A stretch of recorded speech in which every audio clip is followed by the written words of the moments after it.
The rain tapped a steady, dull rhythm against the tinted window of the town car. Elias Thorne watched the city blur past, his reflection in the glass a stark, gray ghost over the wet streets. At 68, his face was a map of decisions, most of them hard. A deep line was permanently fixed between his eyebrows, not from worry, but from a lifetime of finding things wanting. The car was silent except for the soft swish of the wipers. His driver, a man who had learned the value of quiet over 10 years of service, kept his eyes on the road. Elias's hands, resting on the fine wool of his trousers, were still. He wasn't a man who fidgeted. Fidgeting showed a lack of control. Today's trip was an errand, a necessary one, like having a tooth pulled or signing a tax return. The Havenwood Home for Children was the primary beneficiary of the Thorne Family Charitable Trust. The name sounded grand. To Elias, it was a box to be ticked. A shrewd financial architect had explained, years ago, how such a trust could be useful. It softened the edges of his wealth, made certain numbers on certain papers look better. It was business. He had never visited Havenwood. He wrote the checks, a substantial, automatic transfer every quarter. That, he believed, was his charity. The money was clean, efficient, and impersonal. It required nothing from him but a signature.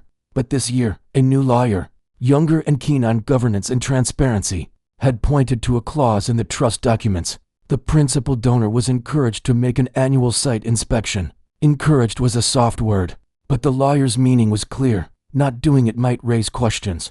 Elias despised questions, so he'd scheduled the visit like a board meeting, 45 minutes, no more. The car turned off the main road, the grand buildings giving way to older, narrower streets. The rain made everything look a little sad, a little worn. Finally, they stopped before a large, brick building. It wasn't grim. It was neat, with a small, fenced garden off to the side. But it had the unmistakable air of an institution, a place where life was lived in groups and by rules. The driver opened his door, holding a large black umbrella against the drizzle. Elias stepped out, buttoning his expensive overcoat. He didn't hurry. He never hurried. The door of the home opened before he reached it. A woman in her 50s stood there, her smile warm but touched with nervous energy. "Mr. Thorne," she said, extending a hand. "I'm Anya Flores, the director here. We are so honored to have you visit us." Her hand was warm. His was cool and dry, the grip brief. "Ms. Flores," he acknowledged with a slight nod. The honor, his tone suggested, was entirely circumstantial. She led him inside. The entryway was clean, brightly lit, and smelled of lemony cleaner and something baking. Posters about kindness and teamwork adorned the walls. A low hum of children's voices came from somewhere deeper in the building. It was all perfectly adequate, perfectly ordinary. "We're so grateful for your trust's support," Ms. Flores began, walking him down a hallway. "It's allowed us to refurbish the dormitories, and we've been able to add a new computer lab." "Good," Elias said, the word a placeholder. He looked at things but didn't see them. The new computers were just boxes. The refurbished dormitories were just rooms. They passed a common area. A group of children, ranging from maybe 6 to 12, were seated on a rug, listening to a staff member read a story. Their faces were a mix of attentiveness and distraction. As Elias and Miss Flores passed, several pairs of eyes flicked up to him. He saw the quick assessment in their glances, the fine coat, the stern posture, the air of a visitor from a different planet. They looked away just as quickly. Elias felt nothing, or rather, he felt a familiar, mild impatience. This was a display. He was being shown the product of his money. He understood the transaction. "We tried to focus on the children's individual talents as well," Ms. Flores continued, her voice pitched to a hopeful, conversational tone. "We have a boy who is a whiz at puzzles, and a little girl who loves to garden in our little patch out back. It's so important for them to have something that's just theirs, you know?" Elias offered a non-committal hum. Talents, hobbies. They seemed like small things in the face of the facts these children lived with. They turned another corner, entering a quieter wing. The noise of the common area faded. Here, the doors were to smaller rooms, a library, a craft space. And then they came to a stop at an open doorway. This room was a sort of multi-purpose space. There were shelves with board games, a couple of worn but clean sofas, and in the far corner, under a window that let in the gray afternoon light, stood an old upright piano. It was a sorry-looking thing. The walnut veneer was scratched and clouded, one of its front legs slightly shoddier than the other, as if it had been repaired. On top of it sat a dusty metronome and a brittle, yellowed book of scales. And in the corner of the room, curled into one end of a sofa with her knees drawn up, was a girl. She was small for her age, which Miss Flores would later tell him was 12. She had dark hair tied in a messy braid over one shoulder, and she was utterly absorbed in a large sketchpad resting on her knees. A pencil moved steadily in her hand. She didn't look up as they entered. "This is one of our quieter spaces," Miss Flores said softly. "And this," she added, gesturing gently toward the girl, "is Maya." At the sound of her name, the girl's pencil stopped. She looked up. Her eyes were a dark, serious brown. She didn't smile. She just looked at the director. Then her gaze shifted to Elias. There was no fear in it. No particular curiosity either. It was a simple, quiet acknowledgement of his presence. "Hello, Maya," Miss Flores said, her voice warm. "This is Mr. Thorne. He's visiting us today." Maya gave a tiny, almost imperceptible nod. Her eyes dropped back to her sketchpad for a second before looking out the window, as if the interaction had exhausted its purpose. "Maya is one of our long-term residents," Miss Flores explained to Elias, her voice dropping a little. "She's a very thoughtful girl, loves to draw, and she has a real passion for music." She gestured toward the old piano. "She spends a lot of her free time in here."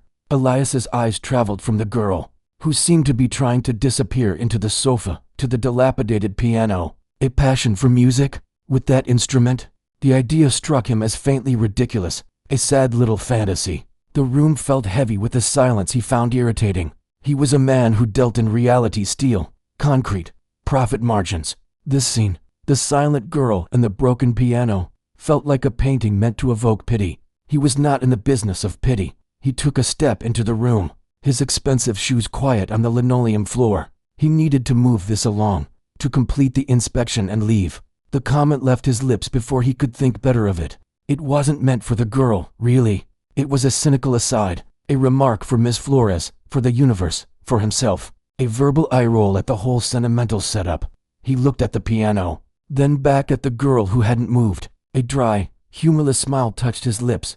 "If she can actually play that thing," he said, his voice loud and clear in the quiet room, laced with a sneer he didn't try to hide. "I'll adopt her myself." The words hung in the air, sharp and cold. Miss Flores's cheerful facade shattered into an expression of pure, horrified shock. Her hand flew to her mouth. The atmosphere in the room plunged from quiet to frozen.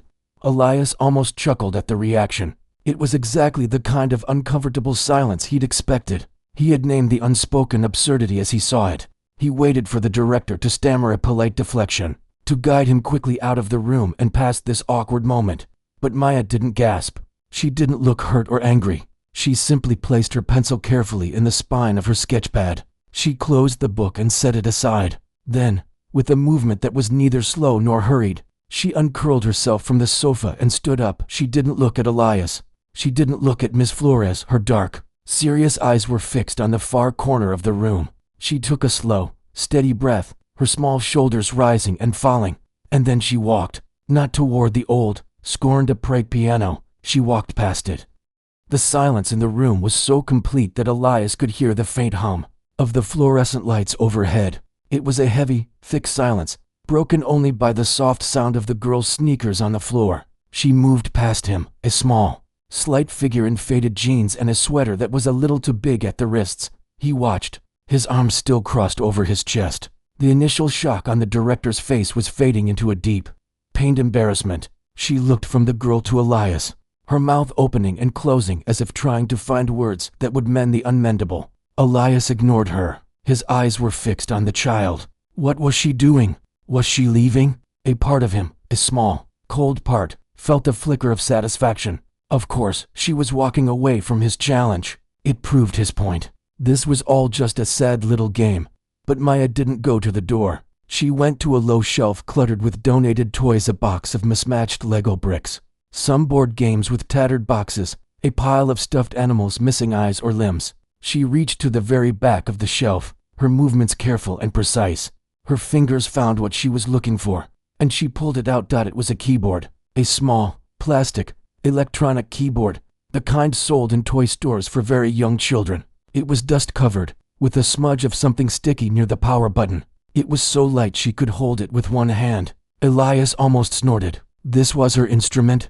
This cheap, plastic thing? It was even more pathetic than the old piano. The sight of it, with its cheerful, faded rainbow sticker along the bottom, felt like a punchline to his cruel joke. Without a word, Maya carried it to a low table by the window. She pulled over a small plastic stool, the kind a kindergartner might use. She set the keyboard down, the plastic clacking softly against the tabletop. She found a dusty power adapter tangled behind the shelf, plugged one end into the wall, and the other into the side of the toy. A small red light glowed to life on the control panel, weak and steady. Elias felt a strange mix of emotions. The dominant one was still that cold, detached amusement, but underneath it, just a thread, was something else. A curiosity he hadn't expected. She was so serious. There was no drama, no performative anger. She was simply proceeding, as if his words had not been a taunt, but a simple instruction. Go to the shelf. Get the keyboard. Sit down. Play. Ms. Flores finally found her voice, a strained whisper. Maya, honey, you don't have to. The girl didn't seem to hear. She was looking at the keys. There were only 4 octaves of them, small and made of a lightweight, hollow-feeling plastic. Some of the white keys were yellowed with age. Several black keys were entirely missing, leaving little rectangular holes like missing teeth. She ran a finger lightly over the surface, brushing away a layer of dust. Then she placed her hands in her lap, her back very straight. She closed her eyes. Elias shifted his weight. This was becoming uncomfortable. The performance, because that's what this was shaping up to be, was taking on a weight he hadn't intended. He had expected tears or sullen silence, not this quiet, solemn preparation. He wanted to say something to break the tension, to reassert the reality of the situation, that this was a farce. But the words stuck in his throat. Maya opened her eyes. They were not looking at him, or at Miss Flores, or even at the keyboard. They seemed to be looking at something far away, through the rain-streaked window and into the gray afternoon beyond. She lifted her hands. Her fingers were slender, the knuckles just a little prominent. They hovered for a second above the cheap plastic keys. Then she began. The first sound was a shock. It wasn't music, not yet. It was a loud, tinny asterisk bonk asterisk from a key that was clearly broken, its sound distorted and ugly. Elias almost flinched. There it was. The reality. The silly toy was broken. This would end now. But Maya's fingers didn't jerk away. They didn't falter. She pressed another key, then another. The sounds were thin and artificial, the kind of noise that comes from a $5 speaker. She was testing, moving up and down the small scale, listening. Her head was tilted slightly. She was navigating the landscape of this broken, pathetic instrument. She found the missing black keys, her fingers dipping into the empty spaces and then adjusting, sliding to the nearest key that worked. And then, something changed. Her testing ceased. She settled. Her shoulders dropped. A release of tension he hadn't even noticed was there. She took a deep, slow breath that lifted her whole small frame. Then she began to play for real. The melody that emerged was slow, and so full of a deep, aching sadness that it seemed impossible it was coming from the bright red plastic box. The notes were simple at first, a gentle, rising pattern. But even through the terrible speaker, even with the gaps where keys should have been, the feeling was there. It was in the spaces she left between the notes, in the way her right hand sang a lonely, beautiful line while her left hand, on the lower, muddier part of the keyboard, provided a soft, dark foundation like a shadow. Elias didn't recognize the piece. He was not a man of music. His world was one of numbers and silent, imposing offices. But he knew what emotion sounded like. He heard it in boardrooms, intense negotiations, in the quiet despair of a failed deal. This was that, but purified. It was loneliness given a voice. It was the sound of long, quiet hours in this very room. It was the sound of memory and loss. He watched her hands. They were not perfectly positioned like a concert pianist's he might have seen on television. They were practical, adaptable. She curved her fingers to press the tiny keys, her thumbs tucking underneath when she needed to reach. When she came to a missing black key, her hand would shift almost imperceptibly, finding another note that fit, changing the chord, making the melody her own. She wasn't just playing a song on a broken keyboard. She was rebuilding the song around the ruins of her instrument. The director was crying. She wasn't making a sound, but Elias saw the tears tracing clean lines down her cheeks as she stood frozen by the door, one hand pressed to her heart. She was seeing what she already knew. The quiet girl in the corner wasn't just passing time. She was speaking a language none of them had fully understood. For Elias, The cold amusement was gone. The detachment had evaporated. The cynical commentary running in his mind had fallen silent. He was just listening. The sterile, ordered world of his thoughts, the trust documents, the quarterly reports, the value of efficiency began to feel thin and papery. Like a stage set that was suddenly exposed to a real wind, the music swelled, or as much as it could on that little machine. A phrase would rise, hopeful and clear for a moment, before falling back into that deep, reflective melancholy. It was a story without words. He saw, in his mind's eye, not a concert hall, but this girl, sitting alone on this plastic stool, day after day, in this quiet room, plugging in this broken toy, and practicing, not for applause, not for an audience, not to prove anything to a rich, sour visitor. She played because she had to, because the music was somewhere inside her, and this dusty keyboard with its missing teeth was the only way to let it out. The sneer had long vanished from his face. His arms were no longer crossed. They hung at his sides. His mouth was slightly open. He was just a man in a very expensive coat, standing in a room that suddenly felt sacred, listening to a miracle performed on a piece of junk. He was not thinking about adoption, or his hasty, cruel words. He was not thinking at all. He was feeling something he had not felt in decades, something that cracked open the sealed vault of his heart with a gentle, insistent pressure. It was a mixture of awe and a shame so profound it was physical, a cold weight in his stomach. The girl played on, lost in the world she was creating from the empty air and the tinny sounds. And for the first time in as long as he could remember, Elias Thorne was completely, utterly still. The music filled the corners of the quiet room, pushing back the gray light of the afternoon. It was no longer just a tune coming from a toy. It had become a living thing, shaped by the girl's small, serious hands. The tinny speaker should have made it sound cheap, but instead, the raw, simple sound made it feel more honest. It was a heart speaking, not a machine performing. Elias felt the world narrow down to this single point: the plastic stool, the dusty keyboard, the child, the expensive art in his penthouse, the silent dinners in restaurants with white tablecloths, the careful conversations with people who wanted something from him. All of it faded into a distant, meaningless blur. The only thing that was real was this ache, this beautiful, terrible ache woven from the notes in the air. He watched her face.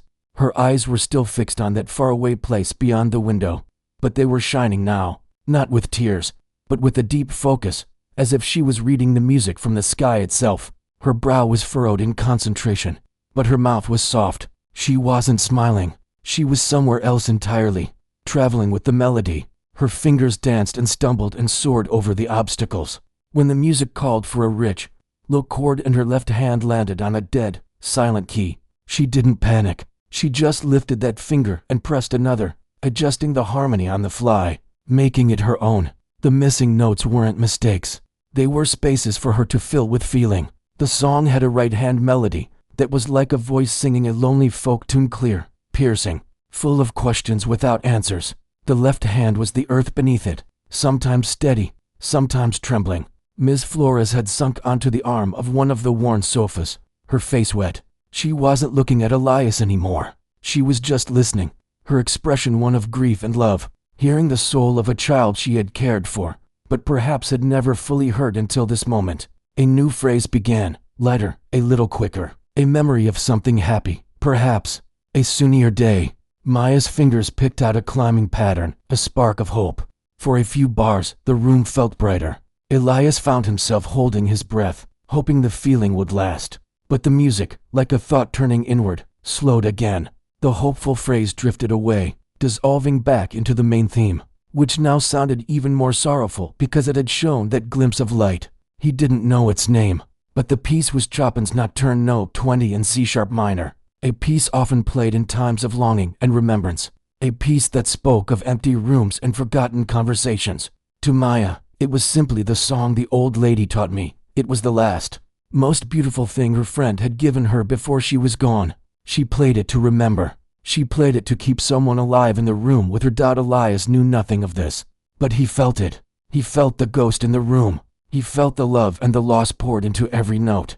This wasn't practice. This was a memorial service held daily on a broken keyboard. As the music moved towards its close, something changed in Maya's posture. She leaned forward just a fraction, her whole body swaying gently with the rhythm. Like a sapling in a soft wind, The final notes were approaching. They were high, hanging notes that needed to shimmer and fade into silence. On a real piano, they would have sung. On her keyboard, they were just little electronic asterisk pings asterisk dot, but she made them matter. She pressed the keys with a tenderness that was almost painful to watch. She held the last note of the melody, her fingers staying down as the sound died away into the hum of the machine.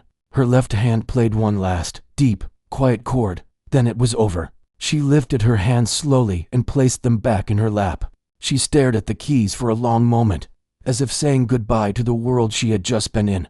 The red power light glowed on. The rain still tapped the window. The silence that followed was different from the one before. The first silence had been empty, waiting to be filled. This silence was full. It was thick with everything that had just been said without words. It pressed on Elias's ears, on his heart. He couldn't move. He couldn't speak. The cold, calculating part of his brain was utterly offline. All that was left was the vibration of the music still ringing in his bones, and the devastating sight of the small girl on the small stool. Returning from her long journey. It was Miss Flores who moved first. She stood up, her movement shaky, and she began to clap. It wasn't loud, enthusiastic applause. It was slow, respectful, almost reverent. A single, quiet, "Oh, Maya," escaped her lips, more a breath than a word. The sound of the clapping seemed to wake the rest of the world. From the hallway, a few other children had gathered, drawn by the strange and beautiful sound. A staff member stood behind them, her hand over her mouth. They started to clap too, a soft, uncertain patter that grew a little stronger. Maya blinked, coming back to the room. She looked at the faces in the doorway, then at Miss Flores. A faint pink color touched her cheeks, a flush of self-consciousness. She quickly reached over and pressed the power button on the keyboard. The little red light went out. The room was suddenly just a room again. The scratch tables, the old sofa, the sad piano in the corner. She stood up, her movements practical once more. She unplugged the adapter, coiled the cord neatly around the keyboard, and carried it back to the shelf. She placed it carefully in its spot at the back, behind the box of Lego bricks. She brushed her hands together, wiping off the dust. Then she turned around. She didn't look at the children in the hall. She didn't look at the director. Her dark, serious eyes found Elias. She looked at him directly for the first time. There was no triumph in her gaze. No "see, I told you so." No anger at his cruel joke. There was just a quiet, profound exhaustion, and a simple, unasked question. Did you hear it? That look was what finally broke through the last of Elias Thorne's defenses. The applause, the director's tears, the beauty of the music, they had shaken him. But this calm, silent question from a 12-year-old girl shattered him, because he had heard it. He had heard the loneliness that mirrored his own in his big, empty apartment. He had heard the talent that was like a diamond buried in mud. He had heard the cruel, mocking echo of his own voice. If she can actually play that thing, and felt its ugliness coat his tongue. His face, usually so carefully controlled, was naked. All the lines seemed deeper. His jaw was tight, but his eyes were wide, vulnerable. He tried to swallow, but his throat was too dry. He opened his mouth to say something, anything.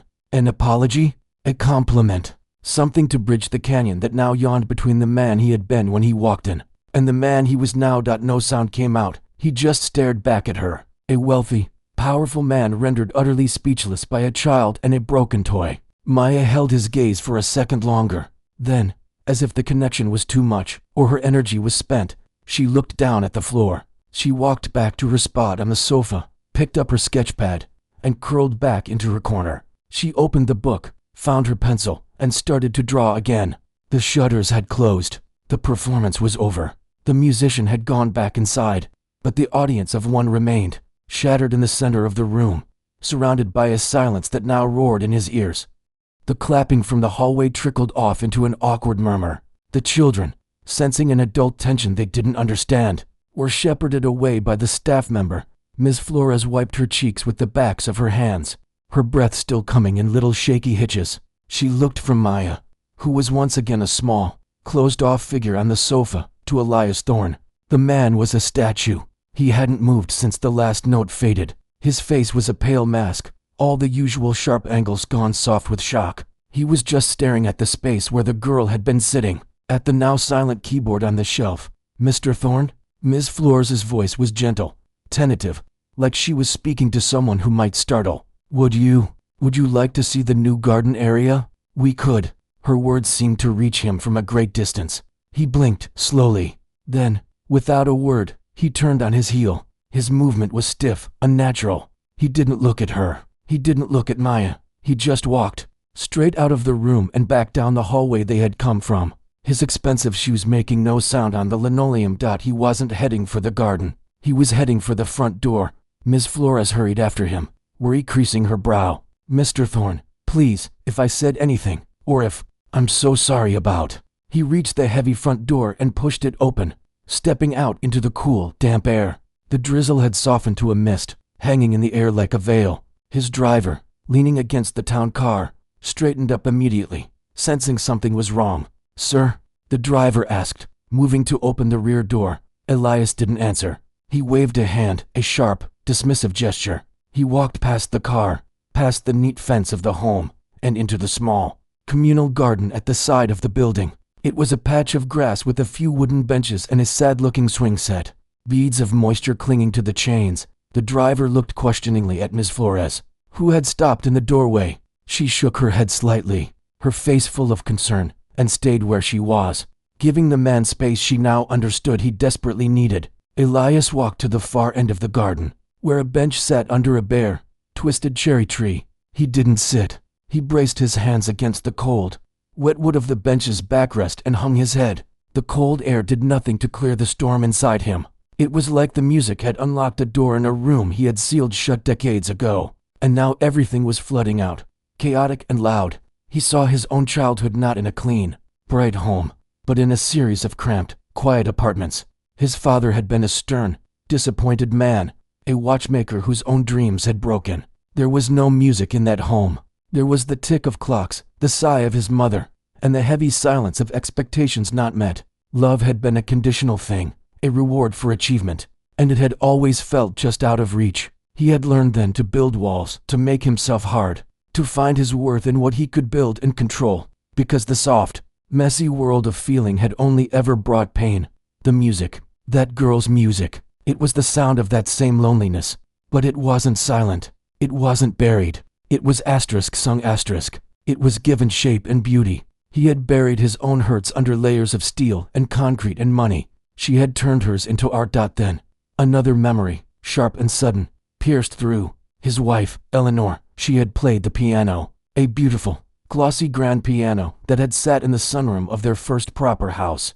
She would play in the evening's light, cheerful things, popular songs. He used to sit with a drink and listen, or more often, sit with paperwork and half listen, nodding along. He had loved the idea of it, the cultured sound in his home. But had he ever really heard her? Had he ever asked her what the music meant to her? The piano had been sold after she passed, a decade ago now. He had told himself it was just a piece of furniture, that it brought back memories that were too difficult.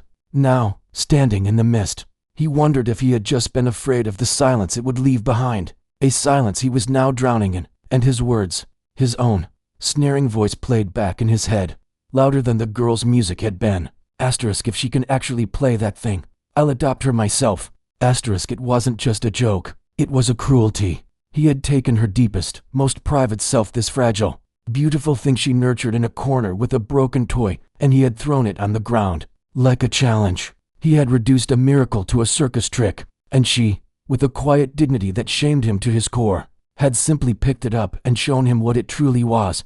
The shame was a physical sickness. It curled in his stomach, hot and acidic. He had spent a lifetime believing he was a realist, a man who saw the world as it was. He prided himself on his clear vision, but in that room, he had been blind.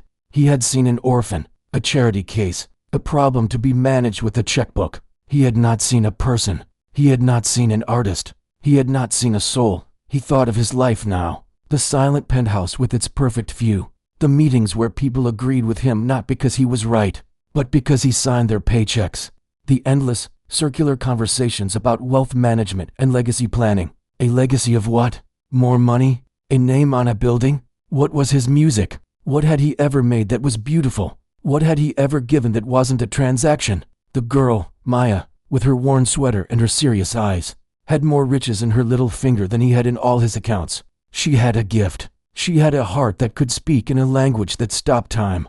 and she was living in an institution, her talent trapped in a room with a broken piano, dependent on the charity of men like him, men who visited, made cruel jokes, and left. He pushed himself upright, his palms stinging from the cold, wet wood. He turned and looked back at the brick building. It wasn't just a building anymore. It was the place where she was, the musician, the quiet force of nature who had, in 3 minutes, dismantled the fortress of his life without saying a single word. The anger came then, but it wasn't directed at her, or at the director. It was directed at himself, a deep, roaring fury at the wasted years, at the hardness of his own heart, at the arrogant man who had walked into that home an hour ago. That man felt like a stranger now, a ghost he was desperate to outrun. He knew, with a certainty that was terrifying, that he could not get back into the town car and drive away. He could not go back to his old life. The music had changed the air, and he could no longer breathe the old, sterile atmosphere of his world. He had to go back inside. The thought made his heart pound against his ribs, a frantic, unfamiliar rhythm. He had to face the silence he had created. He had to look at that girl again, not as a curiosity or an obligation, but as, what, he didn't know, a person he had profoundly wronged, a teacher who had shown him a devastating truth. He took a long, ragged breath, the mist cool in his lungs. He straightened his coat, a meaningless, automatic gesture. Then he turned and began to walk, slowly at first, then with more purpose, back toward the door where Miss Flores still stood waiting, her expression a mix of worry and hope. He didn't have a plan. He didn't have the right words. All he had was the echoing, painful beauty of the music, and the crushing, necessary weight of his shame. It would have to be enough. The walk back to the door felt longer than the walk out. Each step was heavy, as if the mist in the garden was clinging to his shoes, trying to hold him back. Miss Flores's face was pale with anxiety as he approached. She opened her mouth, likely to offer another gentle excuse or a calming platitude. But he spoke first. His voice was rough, scraped raw from the inside. I need to speak with her, with Maya, and with you. He didn't phrase it as a request. It was a quiet statement of fact, but the harsh edge of command was gone. It was the sound of a man standing on unstable ground. Miss Flores searched his face.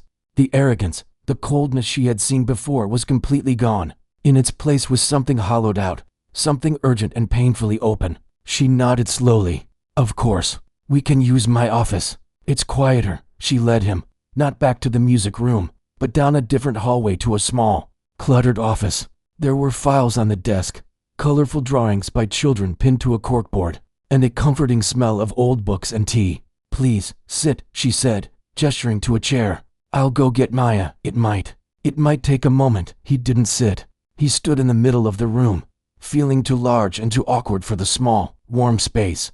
He could hear the muffled sounds of the home, a distant laugh, a door closing, the faint echo of a television. Normal sounds from a world that no longer felt normal. It was several long minutes before the door opened again.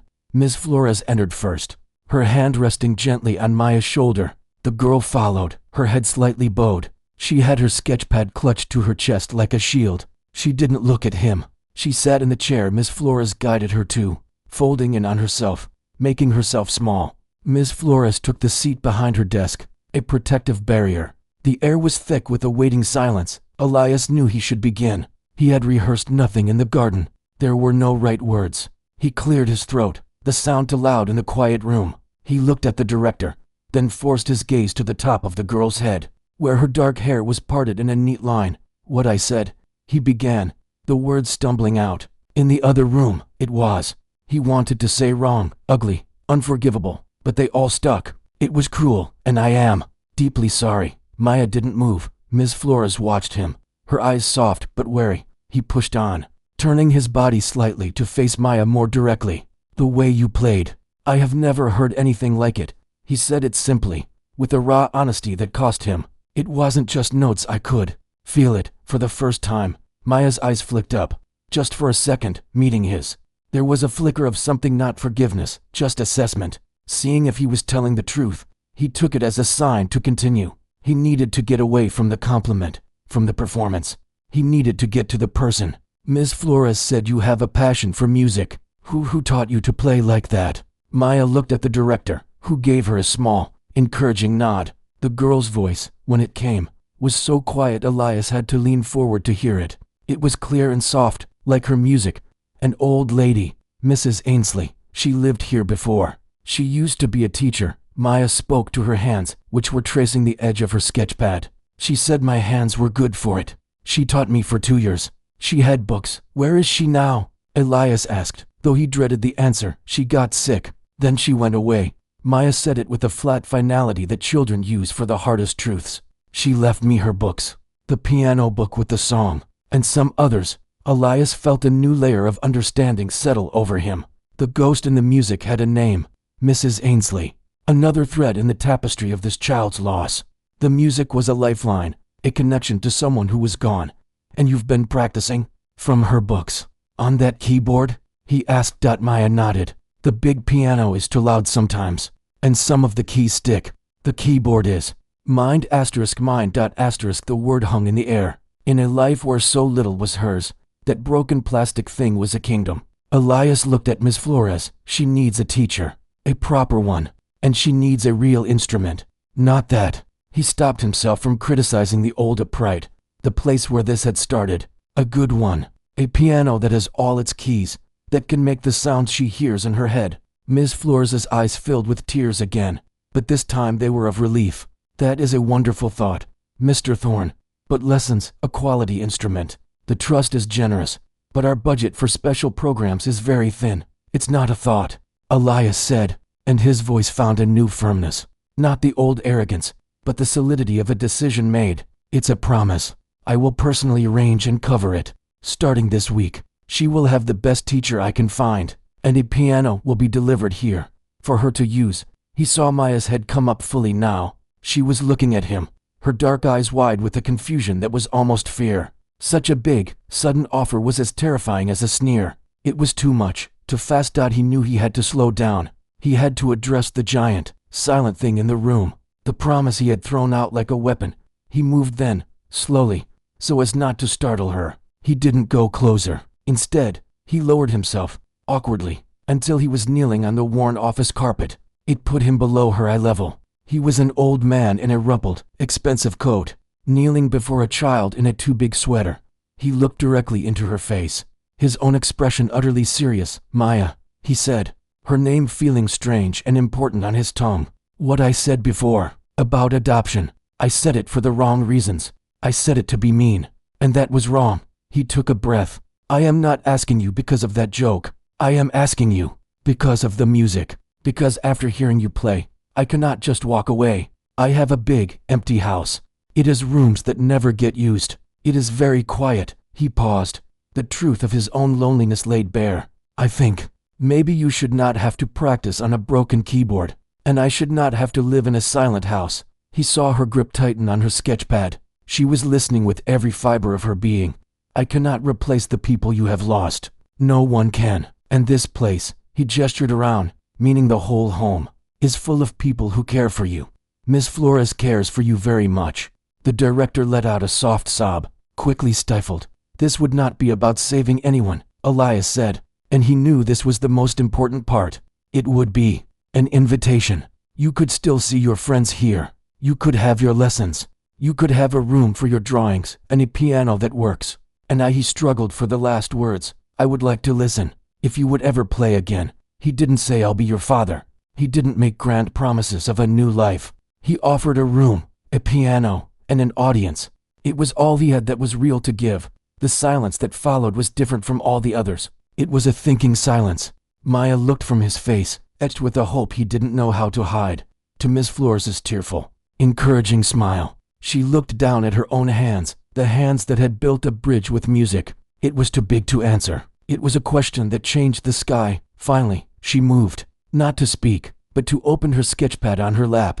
She flipped through the pages, drawings of birds, of trees, of the old piano. She stopped on a clean page. Then, she looked at Elias, still kneeling on the floor. Could I? Her voice was a whisper. Could I have a cat? The question was so small, so utterly and perfectly childlike, that it broke the immense tension in the room. Miss Flores let out a wet laugh, covering her mouth. A real, tentative smile touched Maya's lips for the very first time.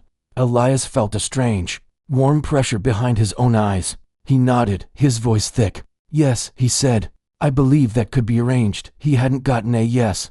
He hadn't gotten a hug or a happy ending. He had gotten a question about a cat. And in that question, he saw the first, fragile thread of possibility. It was a start. It was a new, uncertain, and utterly human beginning for both of them, born from a cruel joke and a piece of music that had changed everything.